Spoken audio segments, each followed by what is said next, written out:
नमस्कार दोस्तों, एनएस ज्योतिष में आपका फिर से स्वागत है। आज हम बात करेंगे मकर लग्न वाले जातकों के लिए जून 2023 का महीना कैसा रहेगा। आइए चलिए देखते हैं। इस भाव को लग्न भाव कहते हैं। यहाँ अगर 10 नंबर लिखा हुआ है तो ये मकर लग्न वाले जातकों की पत्रिका है। आइए देखते हैं कौन से ग्रह आपके कौन कौन से स्थान पे बैठे हुए हैं। शनि आपके दूसरे स्थान पे बैठे हुए हैं। गुरु राहु बुध आपके चतुर्थ स्थान पे बैठे हुए हैं। सूर्य आपके पंचम स्थान पे बैठे हुए हैं। शुक्र और मंगल आपके सप्तम स्थान पे बैठे हुए हैं। चंद्र केतु आपके दसम स्थान पे बैठे हुए हैं। आइए अब हम लोग जानते हैं कि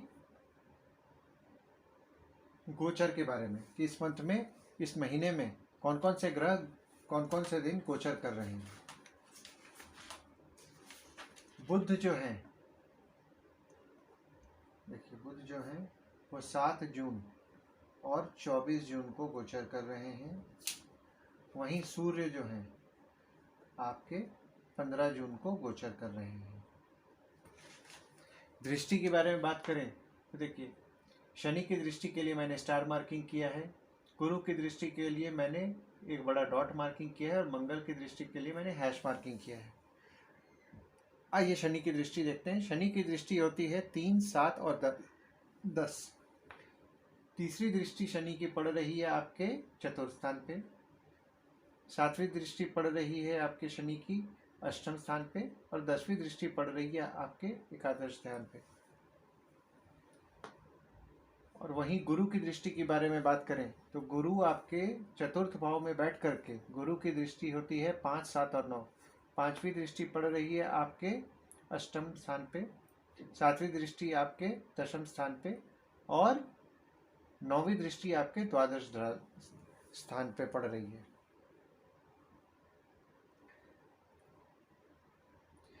मंगल की दृष्टि के बारे में बात करें तो देखिए, मंगल का मैंने हैश मार्क जैसे किया है। मंगल आपके सप्तम स्थान पे बैठे हुए हैं। चौथी दृष्टि पड़ रही है मंगल की आपके दशम स्थान पर।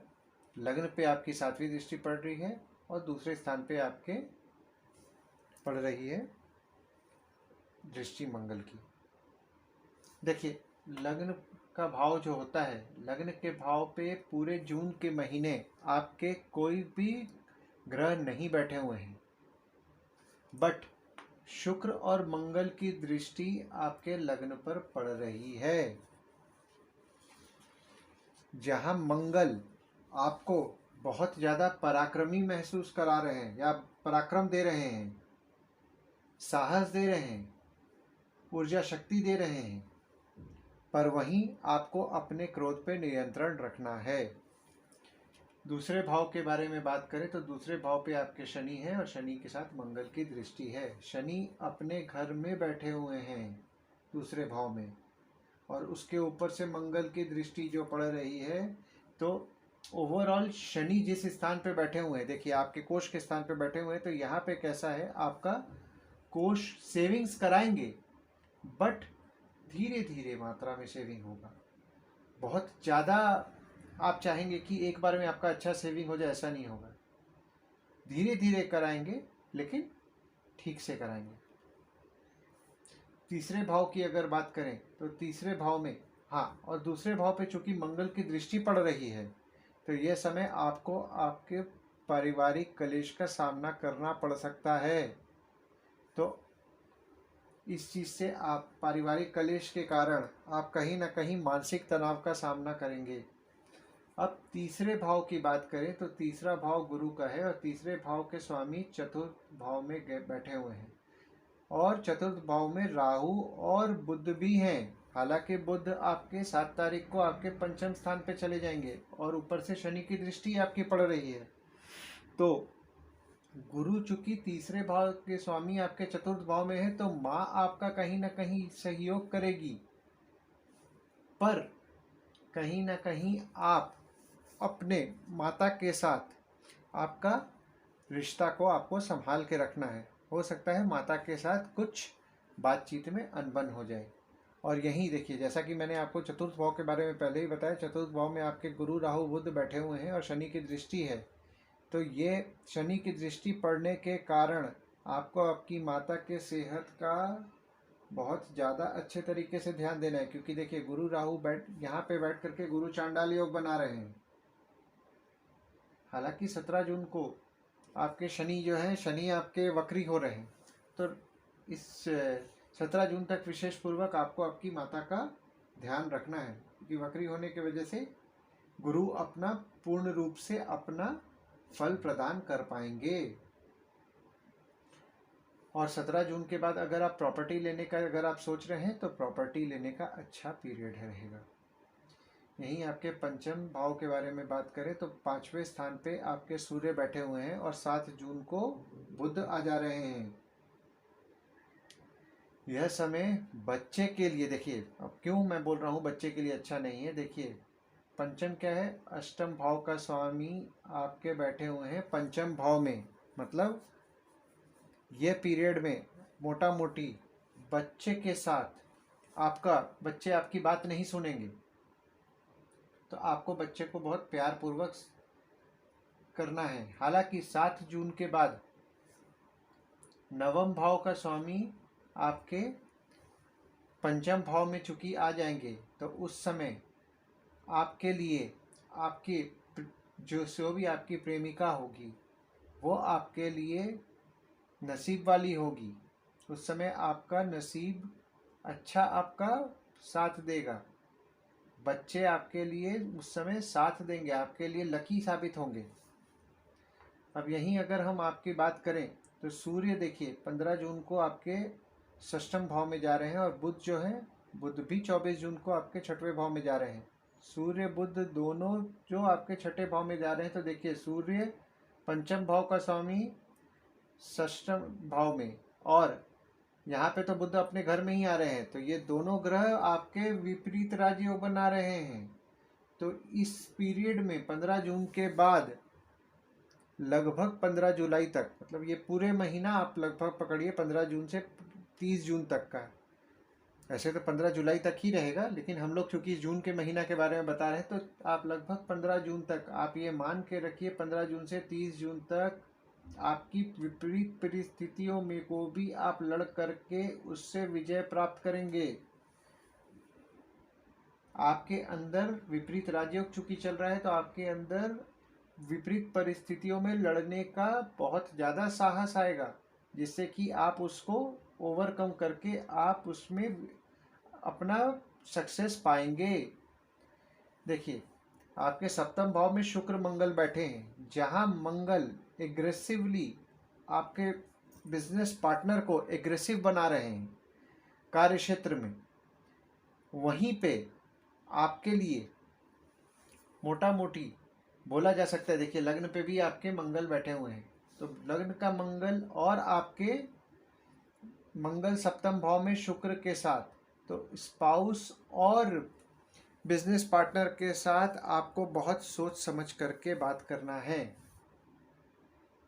क्योंकि देखिए शुक्र जो 7वें भाव का स्वामी है वो भी आपके चतुर्थ भाव में बैठा है, जिससे कि आपको बिजनेस में आपको सहयोग आपका स्पाउस देगा, आपका बिजनेस पार्टनर देगा।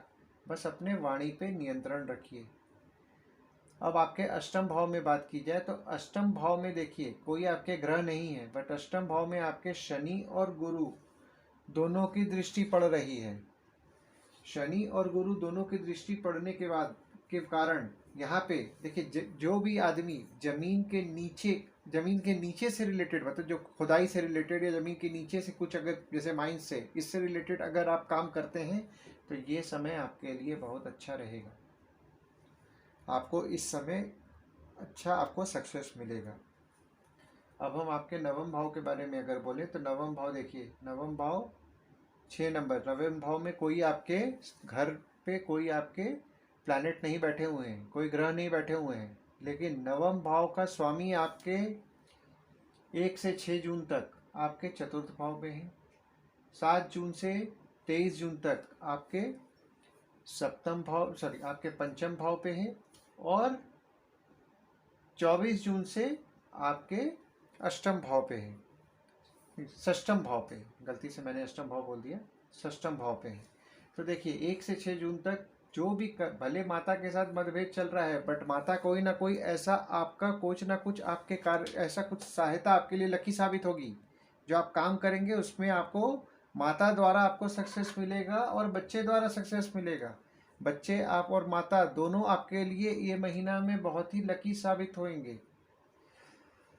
10वें भाव की बात करें तो 10वें भाव में आपके केतु चंद्र हैं, मंगल की दृष्टि और गुरु की दृष्टि पड़ रही है। चंद्रमा हालांकि 2 तारीख को आपके एकादश भाव में चले जाएंगे, लेकिन चूंकि केतु आपके अष्टम भाव में बैठे हुए हैं तो आप शुरू के 15 दिन आप ये नोटिस कर रहे हैं, क्योंकि देखिए गुरु की दृष्टि भी पड़ रही है। बट चूंकि केतु आपके ऑकल्ट का अगर आप काम कर रहे हैं तो ये आपके लिए फायदेमंद होगा, ऑकल्ट रिलेटेड अगर आपका काम है तो।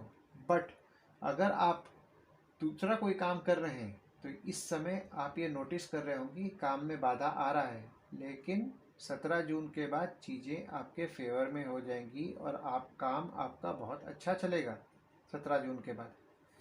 यही मैं अगर आपके 11वें भाव के बारे में बात करूं तो 11वें भाव पे भी आपके कोई प्लैनेट नहीं है, बट 11वें भाव पे आपकी शनि की दृष्टि पड़ रही है। तो जैसा आप इनकम एक्सपेक्टेशन कर रहे हैं वैसा इनकम आपको नहीं मिल पा रहा होगा।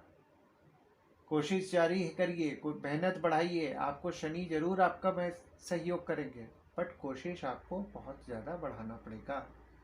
12वें भाव के बारे में बात करें तो 12वें भाव में गुरु के घर में कोई भी प्लैनेट नहीं बैठा हुआ है, लेकिन गुरु की ही दृष्टि पड़ रही है। तो आपके खर्च तो बढ़े हुए होंगे अभी, पर खर्च बढ़ने के बाद भी अगर कोई आदमी अगर फॉरेन जाना चाह रहा है इस समय, तो ये उसके लिए बहुत अच्छा समय है। इस टाइम पीरियड को आप बहुत अच्छे से यूटिलाइज कर सकते हैं। आइए चलिए हम लोग गुड डेट्स के बारे में जानते हैं कि इस महीना में अच्छे दिन, जो गुड डेट्स जो आपके लिए, जिस दिन आप नया काम कर सकते हैं या कोई बाहर ट्रैवलिंग करना अगर आप चाह रहे हैं तो आपके लिए अच्छा कौन कौन सा दिन रहेगा। कुछ नया काम, कुछ अच्छा कुछ करना चाह रहे हैं तो ये दिन आप कर सकते हैं, प्लान कर सकते हैं। 1 तारीख, 2 तारीख, 6 से 8 तारीख, 13 से 17 तारीख, 20, 21 तारीख, 26 और 27 तारीख। और यही बैड डेट्स, जिस दिन आप अपना ट्रैवलिंग अवॉइड करें, कोई नया काम अगर आप करना चाह रहे हैं तो उस दिन आप अवॉइड करें। 4 तारीख, 5 तारीख, 9 तारीख, 11 तारीख, 18 तारीख, 19 तारीख, 22 तारीख से 25 तारीख। अब जान लेते हैं हम लोग इस मंथ में हम लोग को क्या उपाय करना है। देखिए, चूंकि आपकी शनि की 7.5 चल रही है, आप देख रहे हैं 7.5 चलने के कारण आपको शनि का उपाय तो करना ही है, क्योंकि वक्री शनि भी होंगे तो आपका वक्री शनि पीछे जाएगा, तो आपके लग्न पे आपके शनि चल जाएगा।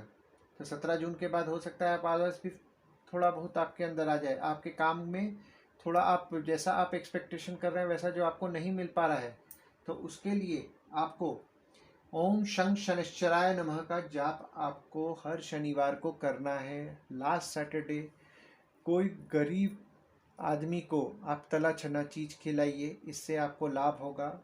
इस चीज़ से आप अपने जो डिफ़िकल्टीज़ हैं ओवरकम कर पाएंगे।